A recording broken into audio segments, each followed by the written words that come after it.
У эфіры карані праблемаў госць студыі знакавы беларускі палітык, лідар руху вольная Беларусь Зенон Пазняк. Вітаю вас. Добрый день.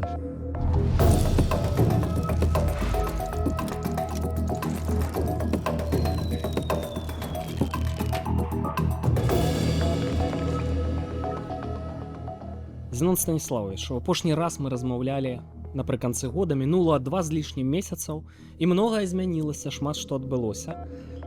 Амерыканцы правялі аперацыю па Мадура ў Венесуэле, Мадура ўжо ў вязніцы. У гэтыя дні адбываецца аперацыя Злучаных Штатаў Ізраіля па Ірану. Таксама ёсць фотаздымкі нядаўна Лукашенка з аятолам Хаменеі, сустрэча, і все, няма, забілі аятолу. Далей што?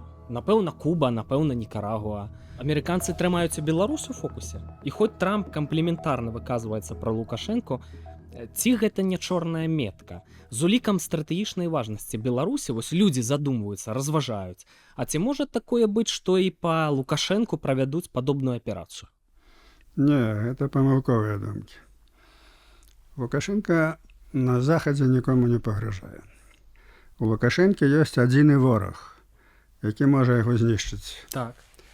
Это Расія, і асабіста Пуцін.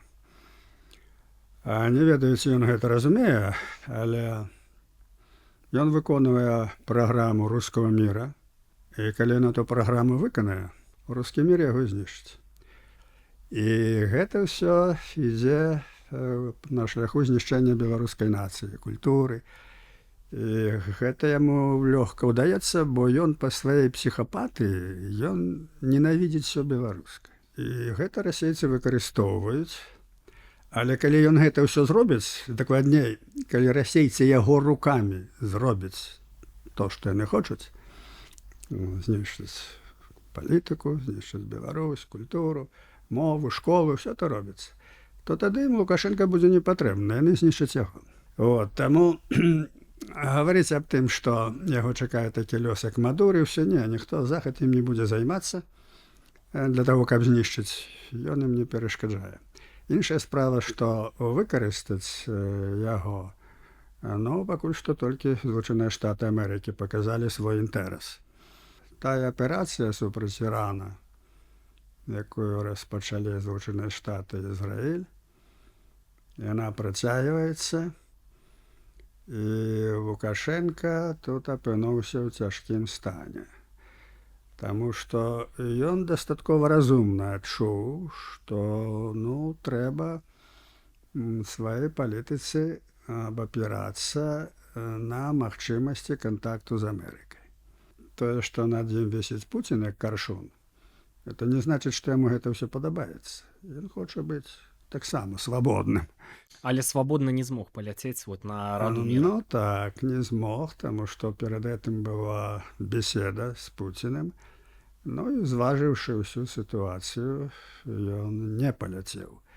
Таму што ён 100%, амаль што 100% залежны ад Пуціна, ад Расіі. Ён это зважыў, не паляцеў. З другога боку, гэта сітуацыя паказала, што Трамп не хоча бачыць яго міністра замежных справ, менавіта яго.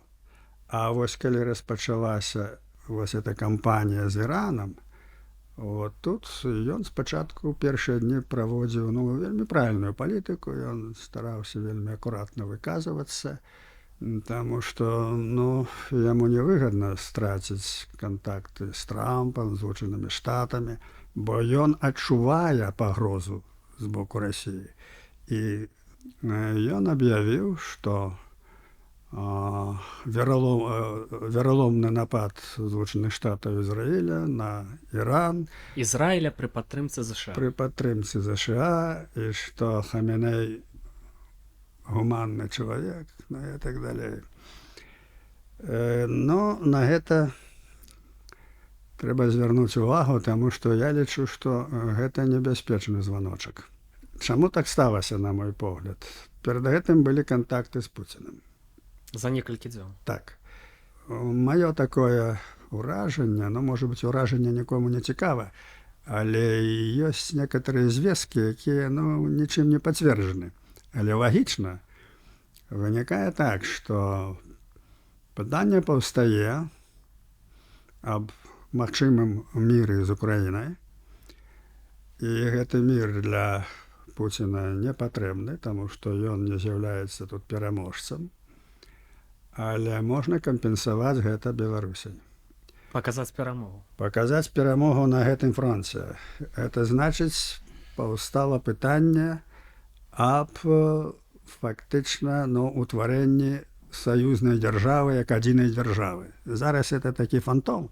І я думаю, што аб гэтым менавіта ішла размова ў Крамлі, куды ездзіў Лукашенко. І вось гэта яго выказванне сведчаць аб тым, што вельмі сур'ёзна пастаўлена пытанне. Это вельмі небяспечна, калі это так, для ўсей нашай нацыі, бо это будзе здача Беларусі.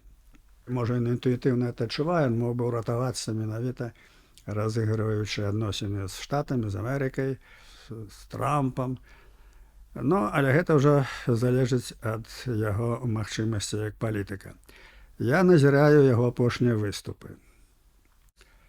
І таксама выклікае ў мяне небяспеку. Ён напалоханы. Пры яго дыягназе мазаічнай псіхапатыі гэта небяспечны стан. Калі ён напалоханы, ён можа рабіць некантралюемыя нейкія высновы. І таму вось тут трэба на гэта звяртаць увагу. Таму што наша задача ўсіх беларусаў захаваць нашу дзяржаву, захаваць нашу нацыю. Не даць магчымасць, каб яе, кажуць, з'елі і з усходу, і з захаду. Калі будуць нейкія перамовы пра мір, магчыма, яны будуць. Вось, то вельмі важна, каб там прысутнічалі беларусы. Каб нас не прадалі. Нават калі там будзе Лукашенко. Гэта таксама нейкая такая будзе, падстрахоўка, што ёсць дзяржава. Ён злачынца, ясна, зразумела. Але іншай улады няма. Вот такая справа. Не думаю, што да гэтага дойдзе, проста гавару аб тым, што нацыянальна-вызвольны рух, скажам, прадстаўнікі, яко не перамоўшчыкі, а яко наглядальнікі, яны павінны былі б там быць. Бо мы не можам дазволіць, каб разыгралі так, цёмныя сілы разыгралі нашу бацькаўшчыну. А Масква гэта плануе. Час змяніўся, людзі зараз у Беларусі, канешне, яны вымушаны маўчаць. Але тое, што я ведаю, народ разумее зараз у большасці, хто яго вораг. Чаго не было яшчэ гадоў 5-6 таму. Яшчэ яны думалі, што Пуцін ім паможа многія, што Расія нешта выратуе перад Лукашэнкам. Зараз гэтых ілюзій ўжо мала засталося. Людзі бачаць, што адкуль пагражае. Вось гэта важна. І таму будзем спадзявацца, што усе гэтыя замыслы цёмных сіл яны праваляцца. Перспектывы ў іх няма. Шмат залежыць ад таго, як пойдзе кампанія з Іранам.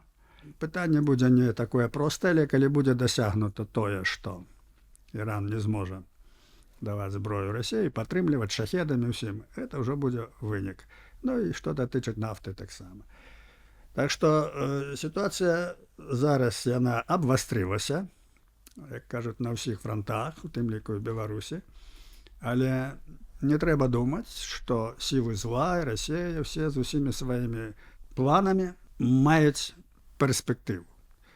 Я думаю, што нічого з этого не ўдасся ні Пуціну, ні Лукашенку. Трэба мець цярпенне, халодны розум, дапамагаць Украіне, дапамагаць сабе. Самае галоўнае дапамагаць сабе.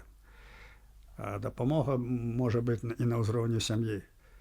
Таму што трэба захоўваць нашу культуру, мову, нашыя традыцыі. Вось, трэба рыхтаваць і дапамагаць нашым ваярам на Ўкраіне. Трэба рыхтаваць сілу. Сітуацыя будзе такая, што калі мы не будзем мець хоць невялічкага войска, то нам будзе вельмі цяжка адстаяць. Зенон Станіславович, вы прыгадалі паводзіны Лукашэнкі, так? На гэтым тыдні, сустракаючыся там з генераламі, прызначаў генералаў у Раду бяспекі. І вось ён гаварыў такія вот дзіўныя словы пра тое, што падрыхтаваны афіцэр выжыве, а не падрыхтаваны загіне. Такія вось намёкі на вайну, і не ў першы раз яны робяцца. Будуць чорныя часы ў Расіі, але і перад сваім канцом гідра можа біць усімі канцавінамі, і гэта вельмі небяспечны момант для Беларусі.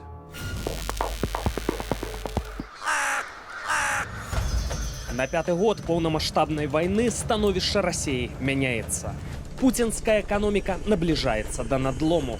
Вайсковых поспехаў амаль няма. Як лічаць расейцы, выключна з-за дапамогі, якую Захад аказвае ўкраіне.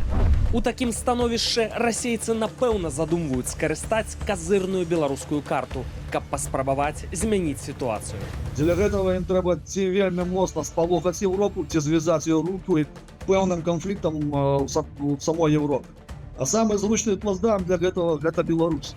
Некаторыя вайсковыя эксперты лічаць, што падчас нядаўняга візіту Лукашэнкі ў Маскву абгаворваўся канкрэтны план вайсковай авантуры з удзелам Беларусі і беларусаў. І пры гэтым верагоднасць новай вайны значная. 50 на 50. Доля вероятности того, что война будет развязана на другом направлении, а скорее всего она может быть развязана именно с белорусского плацдарма, является более чем высокой.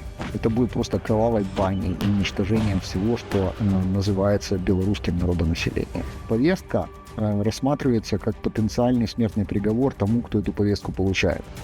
Адзін са сцэнараў, які разглядаецца – наступленне з Беларусі ў кірунку Балтыі. Мабілізацыя рэзервістаў і пастаяннае вайсковае вучэнне ў Беларусі – гэта падрыхтоўка. Лукашэнкаўскіх вайскоўцаў змяшаюць з расійскімі кантынгентамі, перакідка якіх у Беларусь можа заняць ад 6 да 8 месяцаў. Яшчэ адзін сцэнар нядаўна апісаў экспалітвязень падпалкоўнік запасу кандыдат тэхнічных навук Мікола Статкевіч. Гэта ядзерная правакацыя з тэрыторыі Беларусі, якая, калі падобнае адбудзецца, выкліча ўдару адказ, але не па Расіі, а па нашай краіне. Рызыкоўна і тое, што агучаныя падзеі могуць разгортвацца ў адносна хуткім часе, бо становішча Расіі пагаршаецца на вачах.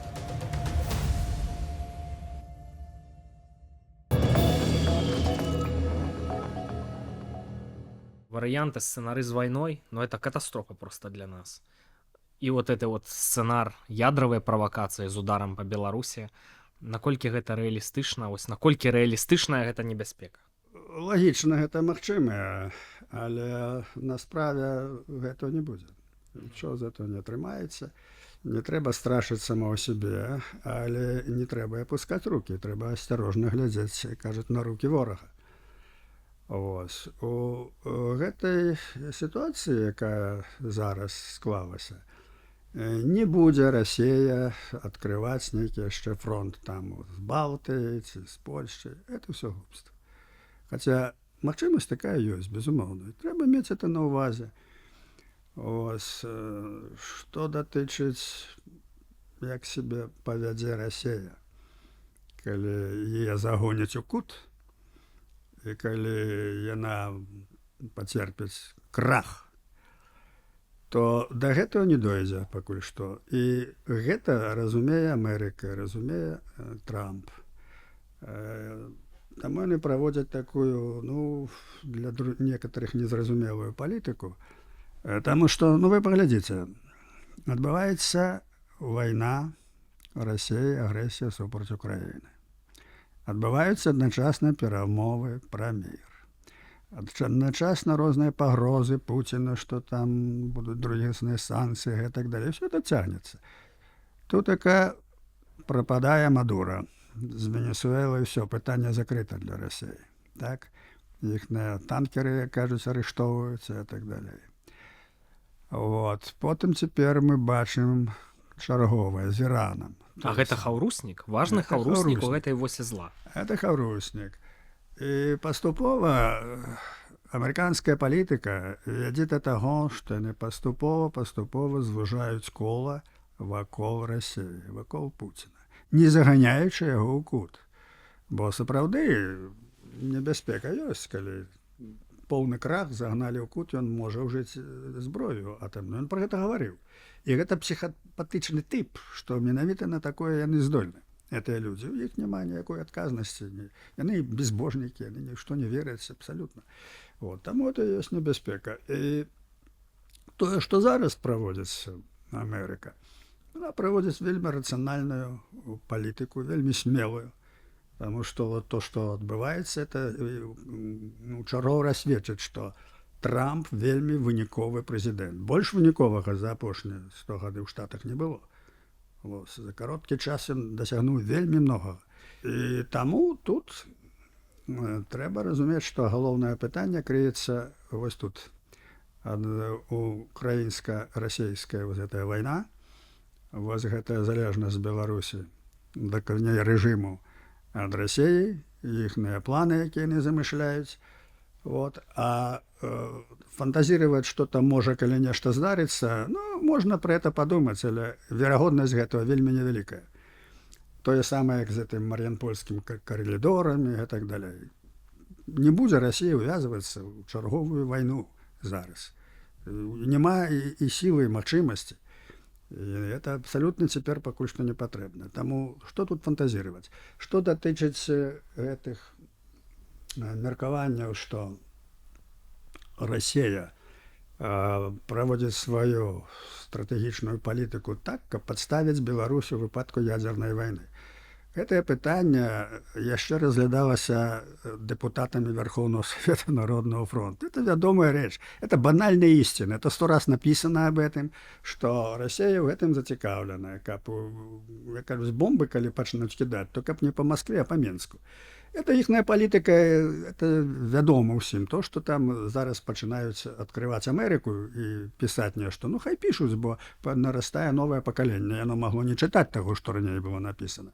Ось. Але гэта вядомая рэч, што стратэгія Расіі заключаецца ў тым, каб у выпадку сур'ёзнага канфлікта ядзерную падставіць Беларусь, каб бомбы падалі не на іх. І вся гэта палітыка вядзецца праз Лукашэнку, і пра стварэнне астравецкай этой атамнай электрастанцыі, і пра гэты арэшнікі, пра ўсю тую ядзерную зброю, быццам яны стараюцца там перадаць, невядома, чи перадалі это тут. Ось. Таму гэта палітыка небяспечная. І яна накладваецца на расійскую палітыку, пачынаючы ад 17 стагоддзя. А сутнасць є такая: знішчыць вялікае княства да звання, да аднаго чалавека. Яны пачалі гэта рабіць у час патопу, знішчылі 50% насельніцтва. Забілі проста. І гэта працягваецца. Усё 19 стагоддзя гэта працягвалася. Знішчэнне мовы, рэлігіі, культуры, спалівалі кнігі, спалівалі абразы. 30-е гады. 1,5 мільёна беларусаў расстралялі, знішчылі, курапаты. Навука была знішчана да звання, скажем, археологію ні аднаго чалавека, ўсіх расстралялі. Мовазнаўства, літаратура па 70% знішчылі пісьменнікаў. Знішчыць гэты край, ім не патрэбны Расіі, ім толькі патрэбны плацдарм. Так вот, гэта яны робяць, але выказваецца больш менш асцярожна. А калі яны напалі на Украіну, так яны адкрыта сталі гаварыць, што няма такой украінскай нацыі, няма не такой мовы, і ўсіх іх трэба знішчыць. Ну ж адкрыта это кажуць. Так а што, пра нас другое? Нас яны ўжо акупавалі.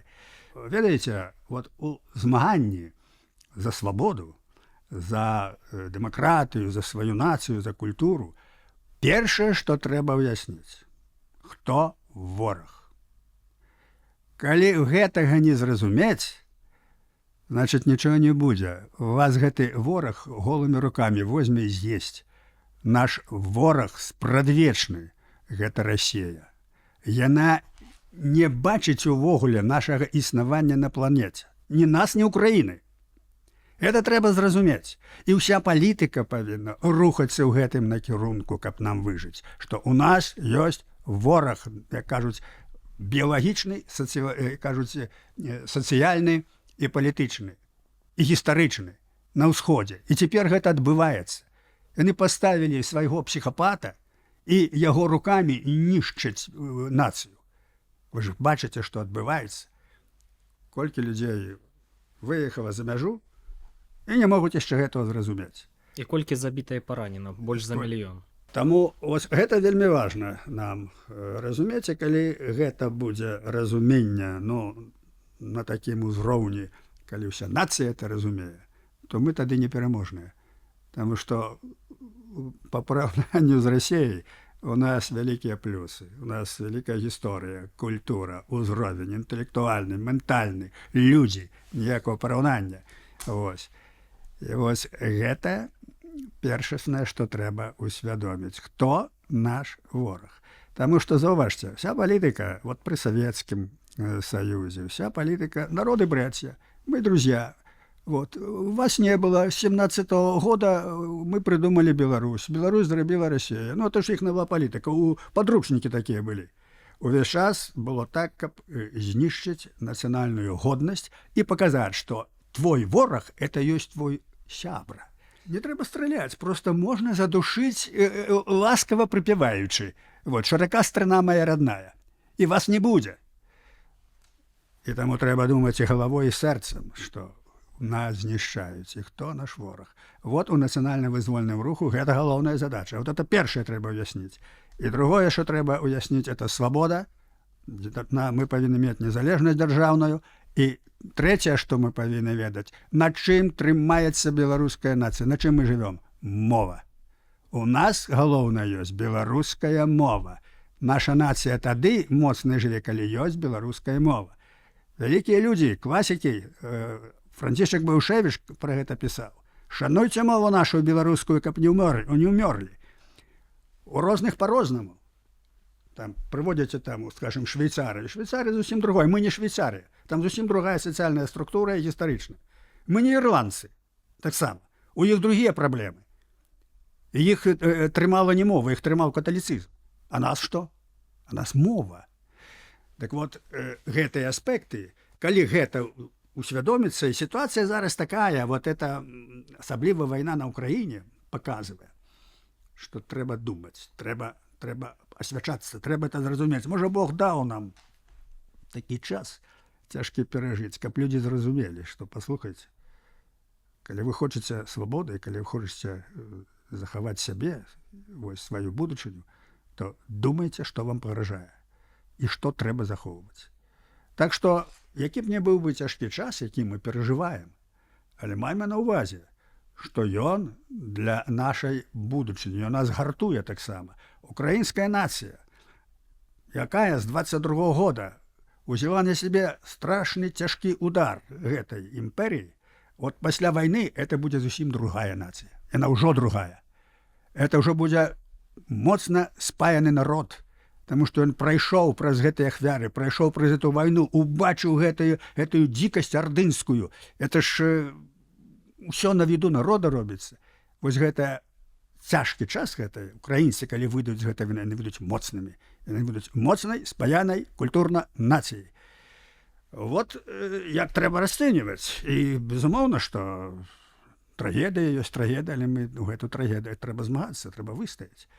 Так і мы. Таму змагаймася, тады пераможам.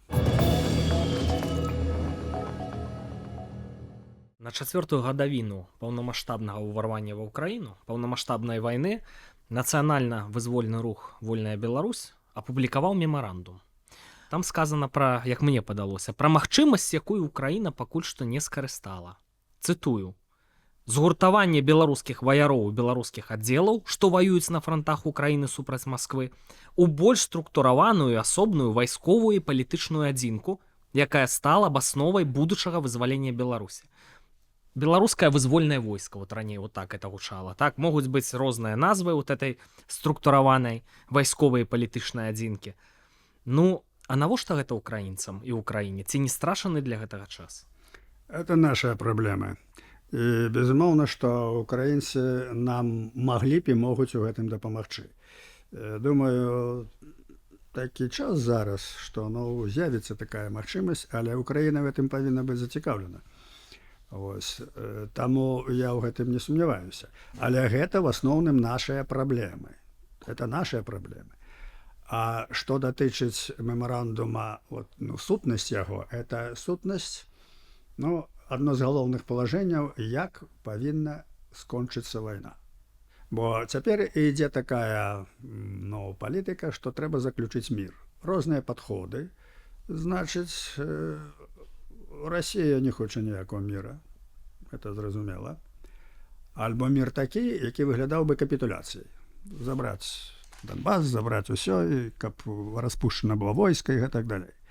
Значыць, гэты працэс працягваецца, і адначасна працягваецца вайна на знішчэнне.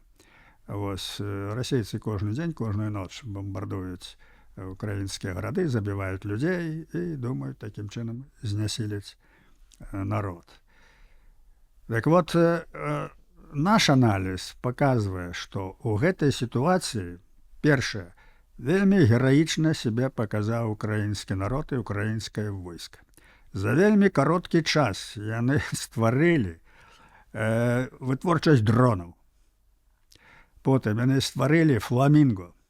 Такую ракету гадоў 10 трэба ствараць, калі ў нармальных умовах. Яны за кароткі час это стварылі. Ну, американцы ж там дапамагалі. Ну, Кампанія зразумела. Firepoint, Помпея там мае дашанне. Зразумела, што дапамагалі, але это створана за кароткі час. І яны змагаюцца вельмі гераічна. І вось, што тут? Ёсць магчымасці зараз у Захада, нават у Еўропы, у Штатаў і Украіны перамагчы. Ва ўсякім разе вярнуць свае тэрыторыі, ну хаця б усходнія тэрыторыі. І мір павінен быць заключаны на ўмовах Украіны. Такая магчымасць ёсць.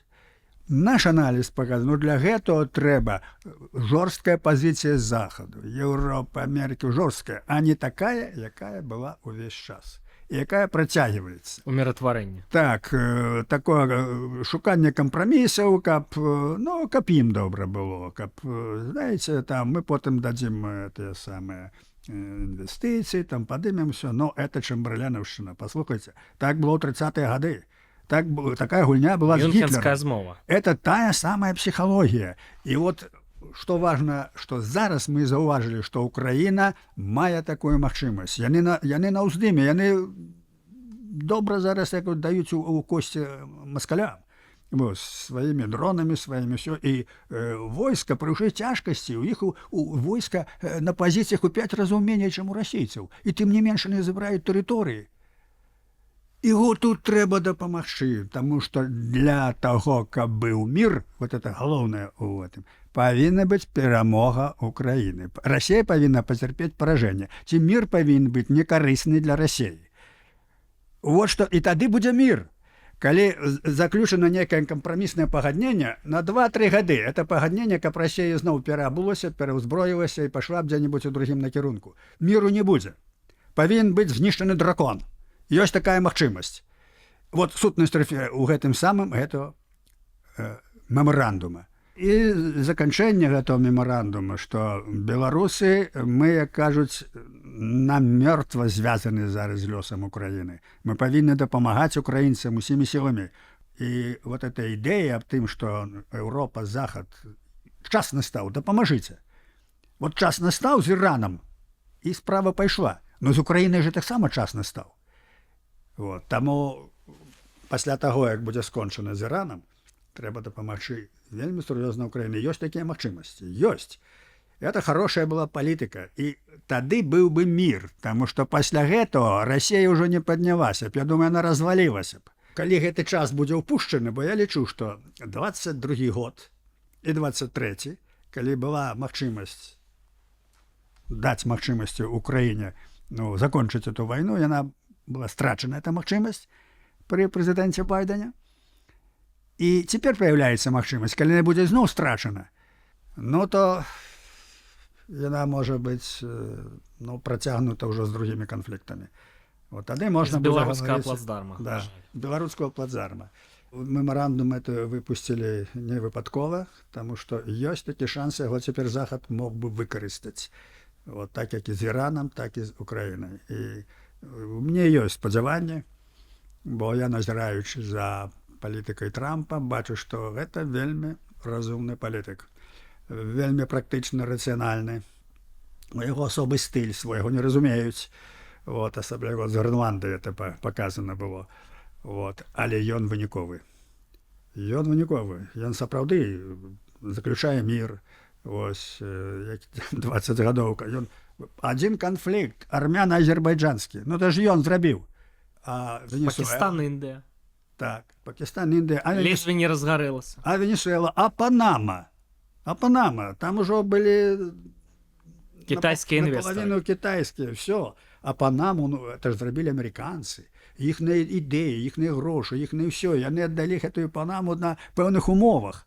і цяпер яны павінны это вярнуць. Ну сапраўды так, таму што тут же што ж это будзе? Это будзе пад бокам Кітай. І дай Бог, каб вось тое, што зараз ён на Блізкім Усходзе, каб это закончылася разумным вынікам. Бо там не можа быць памылак. Самая галоўная памылка, я думаю, на гэта ніхто не пойдзе, это ўвесці свае войскі ў Іран. Это катэгарычна не можна рабіць на ўсходзе. Катэгарычна. Афганістан показаў. Не толькі Афганістан, Ірак, і не толькі амерыканцы. І Лівія. А брытанская імперія. Афганцы вынеслі да апошняго салдата. Разумееце, это ўсход. Это не можна такія рэчы рабіць. Вот. Але тую вот палітыку, якую зараз яны вядуць, шансы ёсць. Шансы ёсць, могуць быць, я думаю, перамовы, заключэнне пэўных пагадненняў з новай ужо ўладай.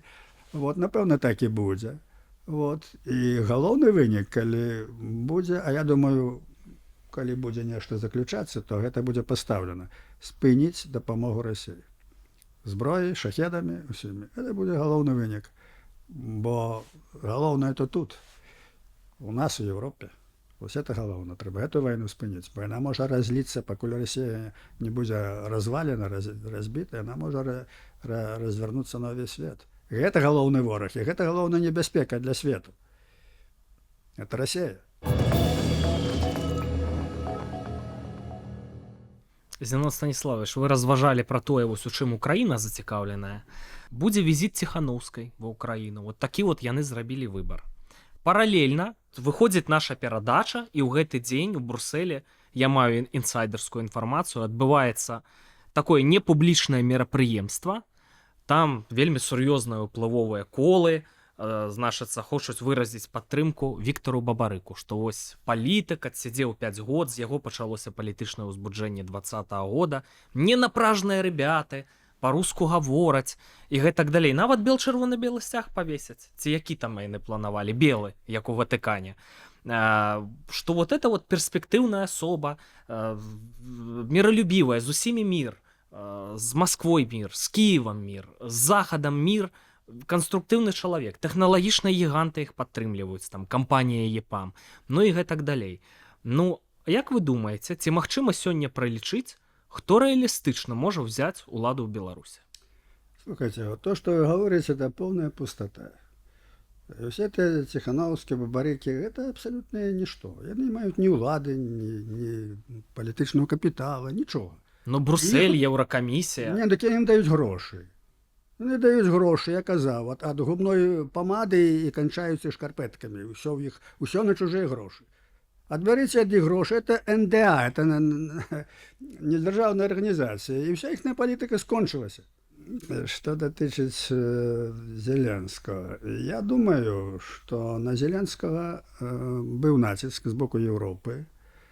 Ось, тому що Європа проводить свою політику відносно Білорусі.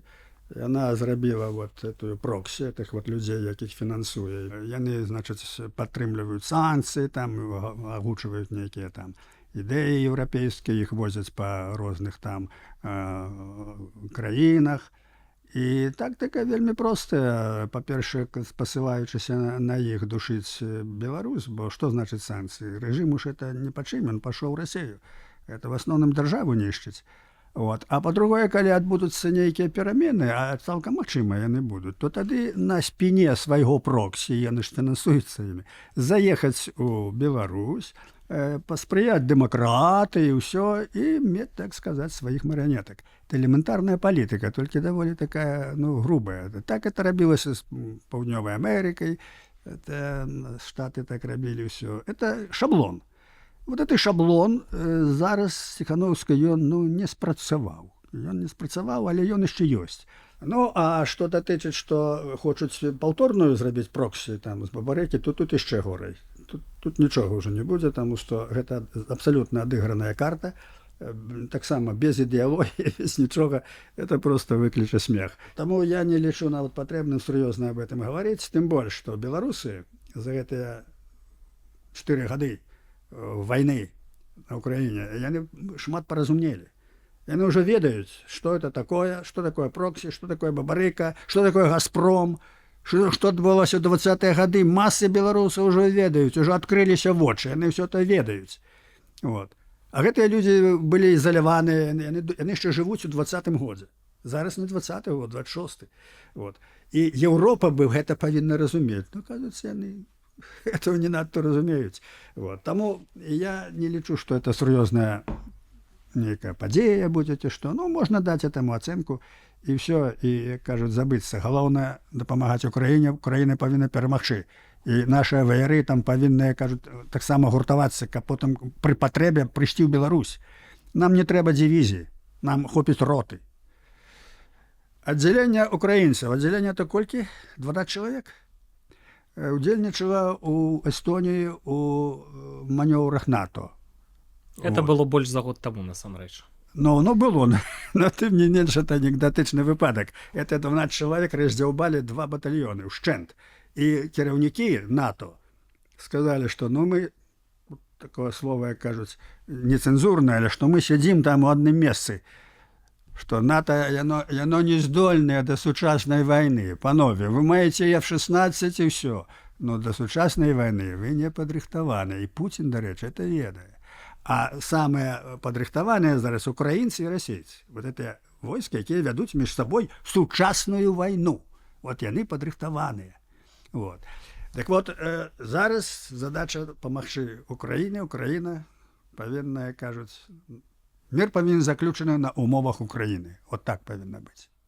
Ну, Зенон Станіславович, шкада, што ў нас няма тут прадстаўнікоў атачэння Святланы Ціханаўскай і атачэння Віктара Бабарыкі. Па канонах журналістыцы мы павінны даць усім магчымасць выказацца. Праўда, Ціханаўская і Бабарыка не хочуць, ніколі не хацелі ісці да мяне на перадачы, і да 20-го года я запрашаў Бабарыку, дакладней у 20-м годзе, калі зразумеў, што ён пойдзе на выбары, яшчэ афіцыйна не было паведамлена, но не прыйшоў чамусьці, так, от лічыць, што я чужы для іх чалавек. Ну вось у атачэнні бабарыканцаў, а там ёсць людзі сур'ёзныя, з хорошай адукацыяй, там, брытанскіх універсітэтаў і так далей, яны ўпэўненыя, што могуць пазмагацца за ўладу і што трапляюць у сэрца сярэднестатыстычнаму беларусу. Ну а што тычыцца палітыкі у еўразвязе, таксама ёсць розныя колы. Я бы сказаў так, што, можа быць, проста яны іншыя, не такія, як мы, можа быць, робяцца нейкія памылкі. Но это я проста, каб не ўзнікла праблемаў. І ўсё ж такі, хто рэалістычна возьме ўладу ў Беларусі? Ці можна это неяк пралічыць, ці несур'ёзна задаваць такія пытанні? На сённяшні дзень у Беларусі няма альтэрнатыўнай сілы, якая магла б узяць уладу. І таму сітуацыя падобная, як у Венесуэле. Вот. Паколькі рэжым вынішчыў, вытаптаў, выгнаў да звання ўсё, то напэўна, гэтым працэсам будзе кіраваць Амерыка.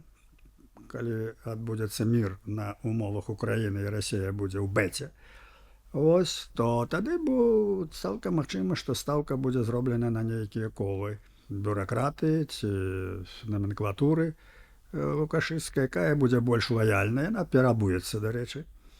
Вот, перабуецца, перафарбуецца. Ось, і на гэтай аснове будзе стварацца нейкая ўлада, якая будзе больш ліберальнай. Напэўна, не ўдасца збавіцца, калі Расія застанецца ў сіле ад Расіі, але, думаю, яна ў сіле не застанецца. Вось. Але спадзявацца на тое, што раптам нешта паявіцца тое, чаго няма, не трэба, таму што это нерэальна. Вот. Але нават такія перамены, якія адбудуцца, калі будзе нейкая больш ліберальная номенклатура, якая будзе разумець, што яны незалежная дзяржава, што ёсць культура, што ёсць нацыянальныя інтарэсы, гэта будзе шлях, які дасць магчымасць развівацца далей і прыйсці, кажуць, да нармальнага выніку. Таму рэальна это, найбольш рэальна это выглядае такім чынам. Ну, Сергіенка збіраў там калекцыі пячатак Вялікага княства Літоўскага, Галоўчынка цікавіўся гістарычнымі пытаннямі, наведваў валы Менскага гарадзішча. Там ёсць людзі, якія, мне здаецца, таксама маюць планы Б. Шаноўныя гледачы, я спадзяюся, гэты выпуск быў карысны для вас, для разумення глобальных працэсаў, там працэсаў у беларускай палітыцы, таму што разбірацца трэба, наперадзе гістарычныя часы. Зенон Станіславович, дзякую вам за ўдзел. Всего доброго. Жыве Беларусь. Жыве вечна.